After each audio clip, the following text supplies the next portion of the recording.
Right after my birthday trip, starting from February 5th through the 13th, I am planning to do a very exclusive trip to the Hanuman's country.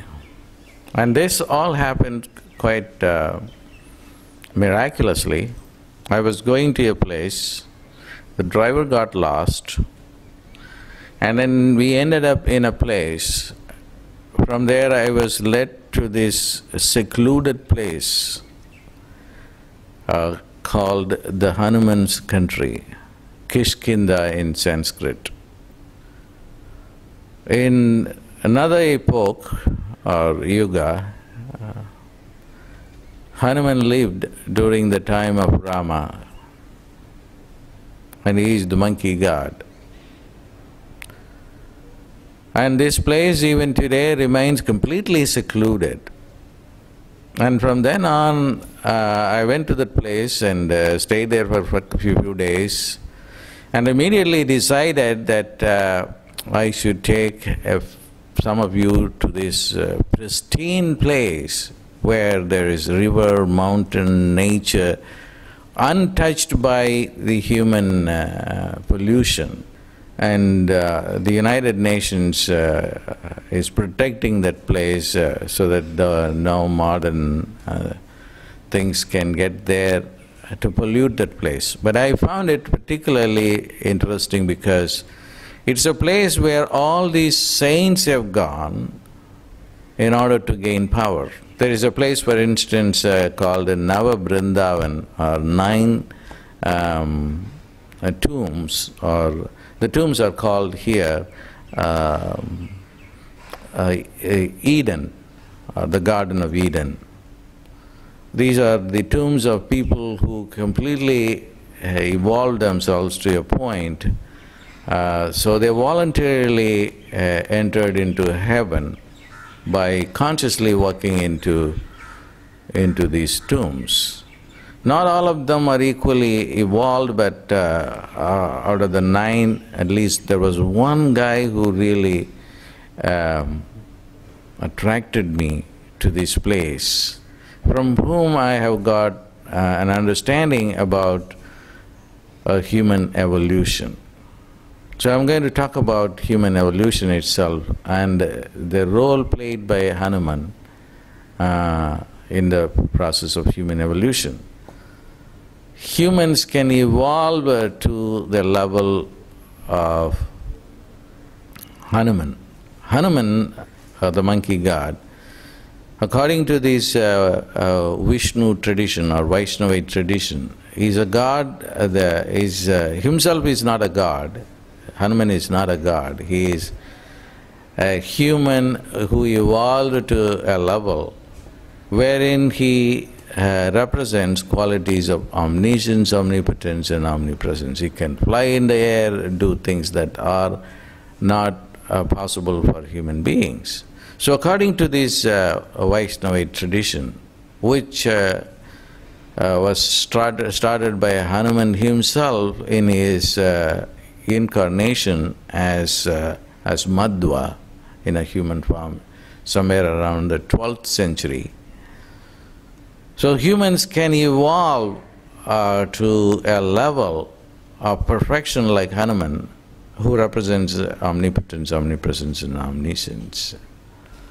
And that possibility is there for everyone through the help of Hanuman.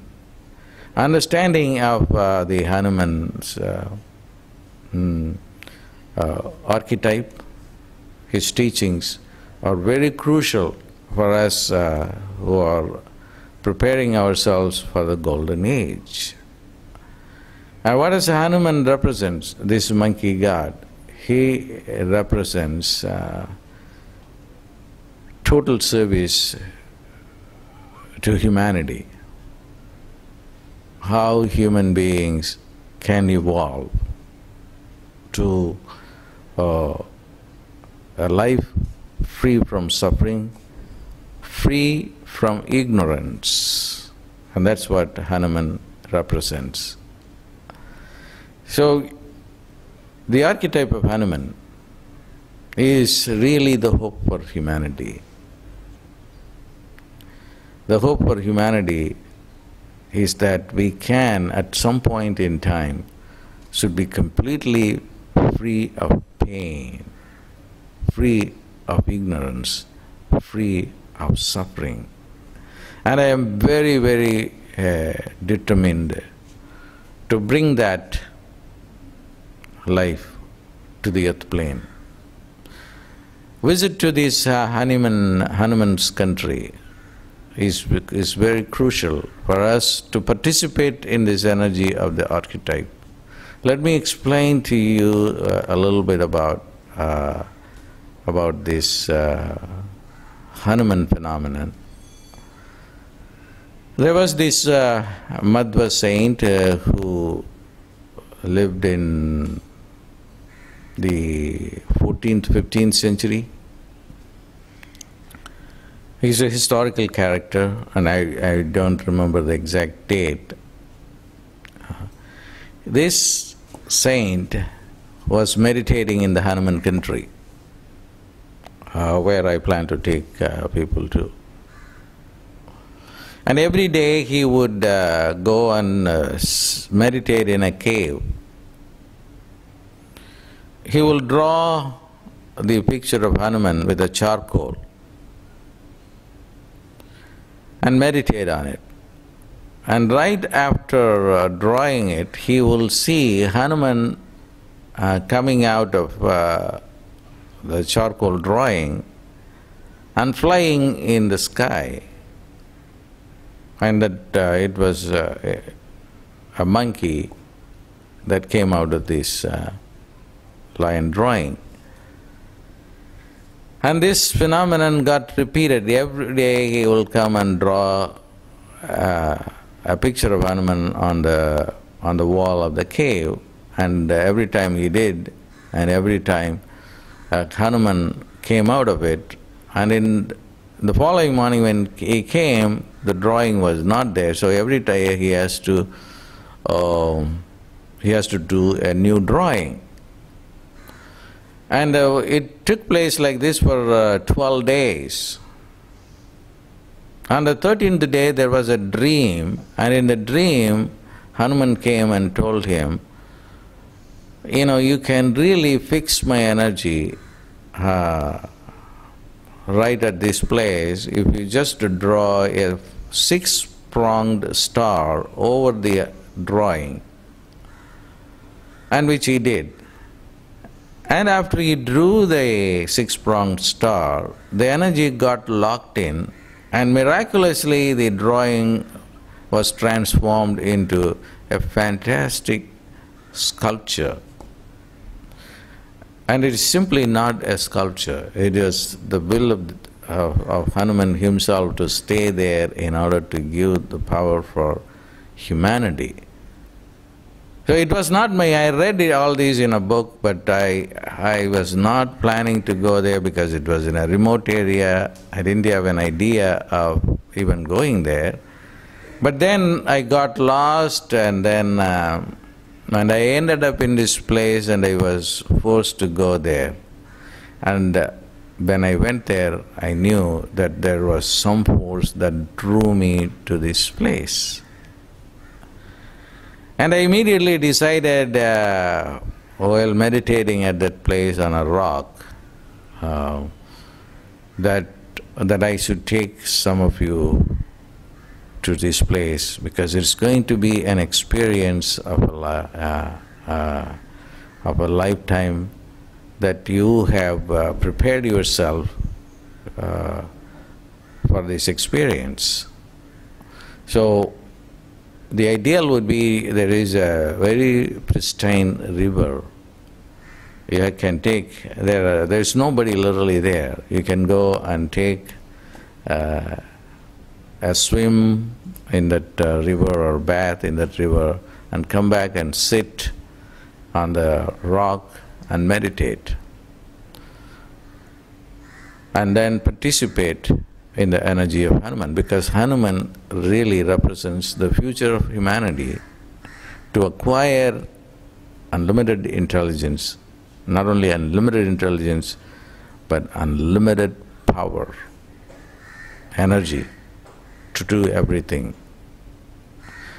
According to this Vaishnavite tradition called the Madhva tradition, Madhva himself was, as I said, is the incarnation of Hanuman, is that human beings cannot become God, but at least can rise up to the level of Hanuman.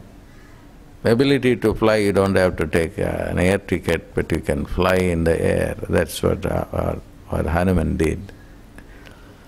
All these things are potential possibilities for every one of us in the golden age, and that's how we are going to enter into in new humanity.